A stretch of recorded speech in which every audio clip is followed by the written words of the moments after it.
Hello Leeway and football fans. This is a video where I am going to talk about exclusively dynamics in Leeway and to some extent, when applicable, how it compares to football dynamics.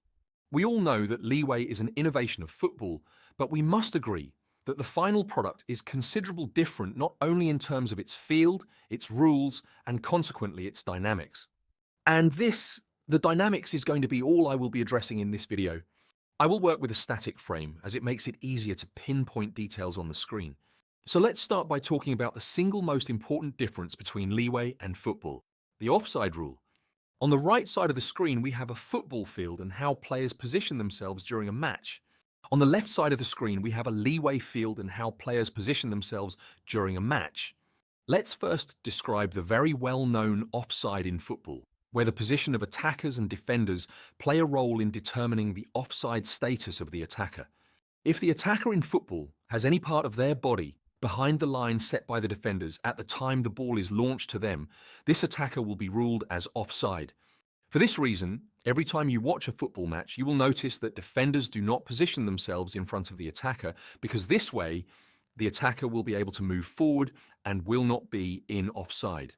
So by staying side by side with the attacker, the defender holds the forward movement, also known as vertical movement, of the attacker. The other negative aspect of how the offside works in football is that many times after a goal is scored, many times in a very disputed play, only to learn after the VAR that the whole play, including the goal, is not valid.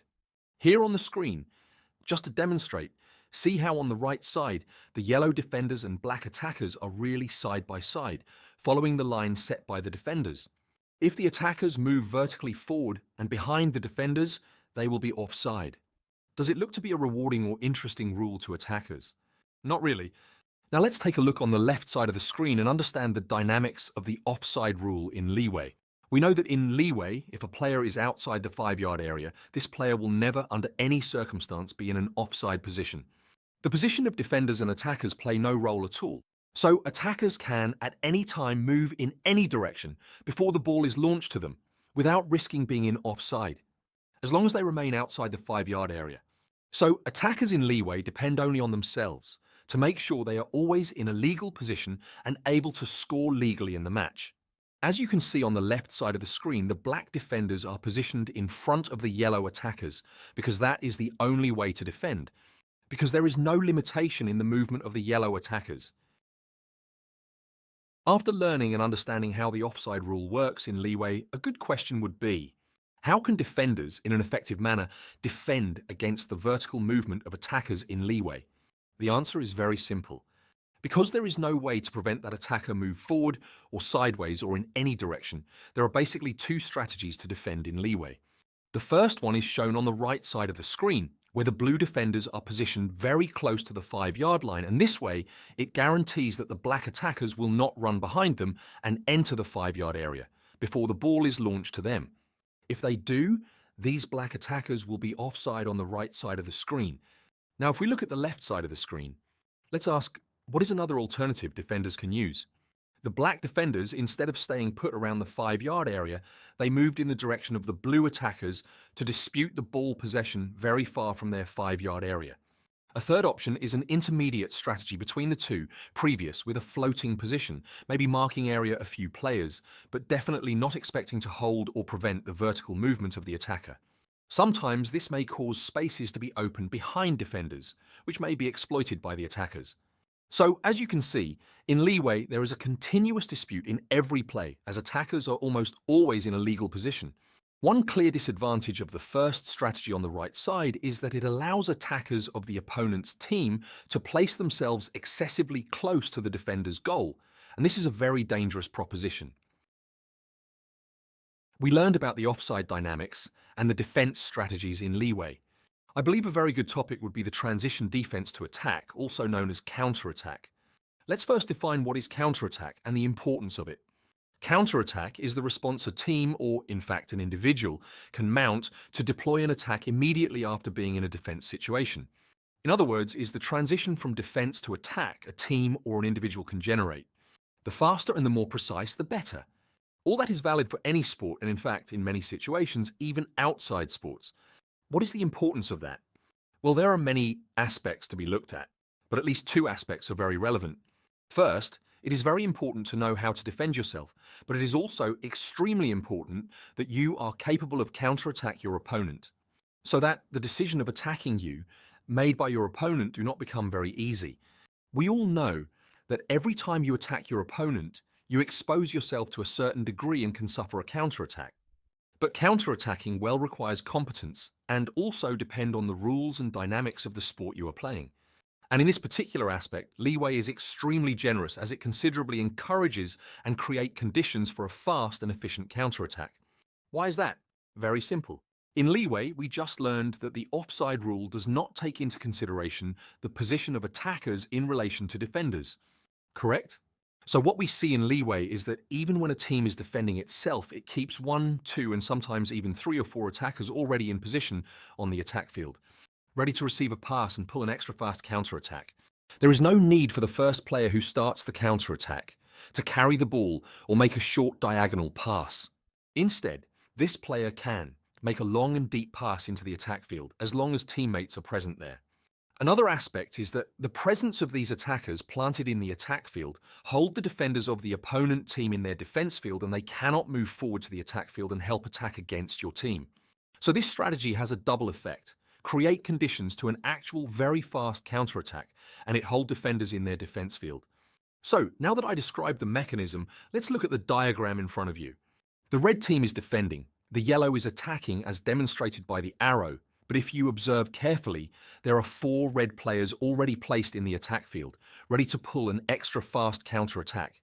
Those 4 yellow defenders would be helping in the attack if they did not have to remain in their defense field. This type of dynamic simply cannot happen in football. Why not? Because if you place any player behind the line of the defender, this player will be automatically offside and will be useless. So, if this strategy is used in football, all these 4 red players will be offside because the defenders will leave them by themselves. So, what happens in football is that the first player starting the counterattack has basically 2 options only: carry the ball themselves, or alternatively, make a short lateral or diagonal pass because there is not a teammate placed in the attack field. This fact, and this fact alone, makes the counterattack in Leeway inherently faster than in football. Here we have another diagram where we can see another very important aspect of the counterattack in Leeway as compared to football. What is this aspect? It is that many times in football you have a teammate in a very good counterattack position, but the player making the long pass or launching this counterattack must be extremely well timed, because if this pass is delayed just a little bit, the receiving player in the attack will become in offside. And we see that happens all the time in football. And sometimes the defender simply stops moving back to cover the attacker in order to put this attacker in an offside position. Well, in Leeway, this will not happen, and the defender will be forced to cover and fight for the possession of the ball, as this attacker will never be in offside position if outside the 5-yard area. Now let's look at the diagram and see what I just explained. The black team is pulling a counterattack in football, and the player number 1 will need to carry the ball for a few yards until the receiving player number 3 is in the right position and before he becomes in offside. So timing in football plays a big role in the counterattack. In Leeway, we see the orange player number 4. This player, as soon as he gets control of the ball, all he needs to do is to decide which teammate is better placed, number 7 or number 9, and make the long pass without the need for a perfect timing, or to carry the ball and be exposed to defense tackles to prevent the counterattack. So in Leeway, timing does not play a big role in the execution of the counterattacks. This diagram shows a basic concept in Leeway, which is that the ball should be the one moving and not being carried by any player. Let me explain that in terms of dynamics. We just learned that in football, many times a player needs to carry the ball because he or she is the first player to gain possession of the ball, and there is nobody ahead of him or her on the field to pass the ball to. This obviously causes a delay because a ball carried is always slower than a ball kicked or launched. And this is how Leeway operates: more ball traveling in the space and being less carried over by players. There are 4 aspects that create conditions for the speed in Leeway to be higher than in football. Number 1, the counterattack dynamics, which we just saw in the previous 2 diagrams. Number 2, the side kick in makes it very easy and fast to put the ball back in game from the sideline without the need of referee authorization, making it even faster. If you compare a side kick in with two hands throw in as in football, you'll immediately see how much faster and efficient the side kick in is compared to the two hands throw in. Another aspect is the forward rule, which literally prohibit that the ball be sent back into the defence field after crossing the midfield line. This alone makes Leeway exponentially more time efficient than football. Not so much faster, but mainly more time efficient, just like basketball. The last aspect mentioned here, and that goes extremely underrated, is the substitution system. In football, we all know that a player can only be replaced and not swapped. And for this reason, coaches must keep some players for the whole 90 minutes playing. And this is by itself a source of a lot of wear and tear and physical demand on the player, especially in the very last 10 to 15 minutes. In Leeway, on the other hand, we have a swapping substitution system, just like the majority of other team sports. And this allows for great versatility for the coaches as they can reuse players already outside given different circumstances during the game, such as score changes or injuries. Also, the swapping system provides an opportunity of physical relief, as players can be swapped in and out of the field to get some electrolytes, fluids, and rest for a few minutes and then come back and return to play. This is a very important versatility offered by the swapping system. Of note, players who have received a yellow card not only cannot be swapped, but also will need to get a timeout off the field for 3 minutes as part of the disciplinary system to penalise the team and not the player. In Leeway, undisciplined players are very costly to their teams, as they will remain off the field for some minutes, and this will benefit the opponent with one more player. So in Leeway, there is a sin bin that penalise the team. All these elements together create a unique atmosphere and dynamics in Leeway matches. So in this video, we had the opportunity to learn unique and important aspects in the dynamics of Leeway and make the claim that these differences make Leeway superior as a sport and more entertaining for the audience as compared to football. Once you learn, play, coach, referee, or simply enjoy watching it, your understanding of several nuances aspects in football will improve.